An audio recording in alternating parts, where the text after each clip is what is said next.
So I recently found this photo of a clown I painted about 5 years ago, and I could see so many different ways that I could improve it, so I wanted to have a go at recreating it for you. Now before we get into the tutorial, I just wanted to give myself a bit of a shameless plug, because this autumn I'm actually travelling the UK with my training courses.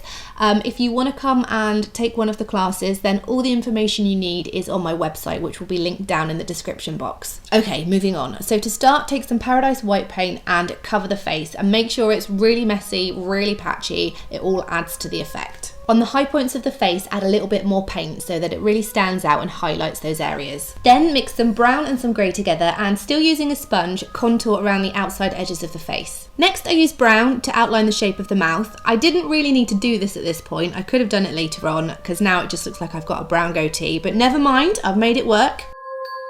Going back to our grey and brown mixture, I use a sponge over the eyelids on a slight angle to create that angry eye, and I also take some underneath the eyes as well.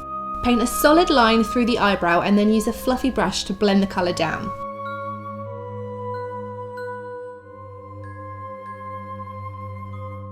Also drag some down underneath the eye and then use a very watery red just to go on the top and bottom lids to make them look irritated. Next, use black to add a bit more definition and detail to the eyes, and again blend it in either using the fluffy brush or your finger.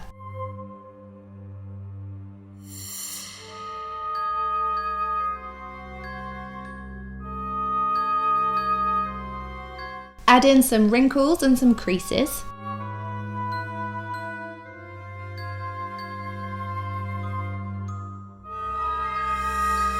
And then use a very watery teal colour to add on the clown makeup. You want it to look like it's been on for days and it's all worn away and faded. Don't make it too neat.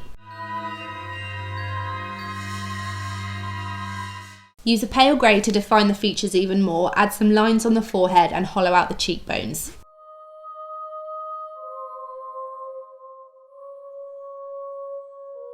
And then add some black over the top of the grey and smudge it out. For the teeth, I always start in the centre and work outwards, and it's a good idea to keep referring back to your own teeth to make sure you've got the right sort of shape.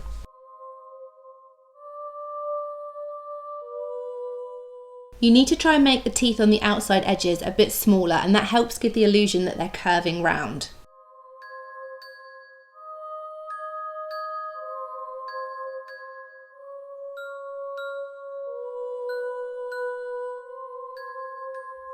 Use black to fill in the space between the edges of the teeth and the new outline of the mouth that we've created. And use red to fill in the gums. And don't worry if this colour mixes into the black, it all adds to the effect. Don't forget, we don't want it nice and neat, it's all supposed to be really grungy and dirty and messy. Also use this red to outline the outside edge of the mouth, and then switch over to white and paint in the new bottom lip.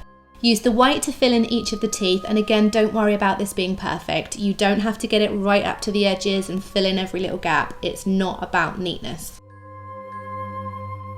With a very pale pink, add some highlights to the gums.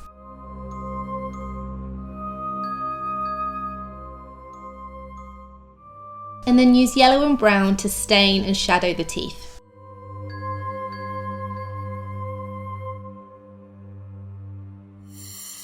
Then switch back over to white and add in lots of highlights around the face.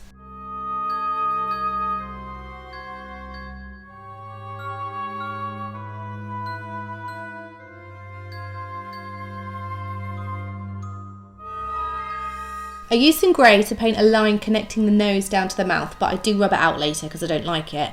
I painted the nose red, and then I used some black to shade around the edges.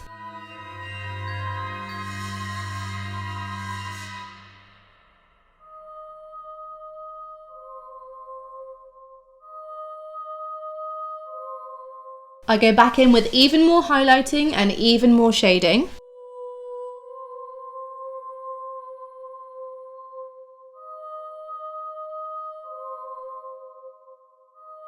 And then I decided to add a bit more black around the eyes as well. And then finally, I wanted the green to stand out a little bit more, so I went over the top with a brighter colour, and I also sponged some green around the edges of the face. And that's it, you are finished.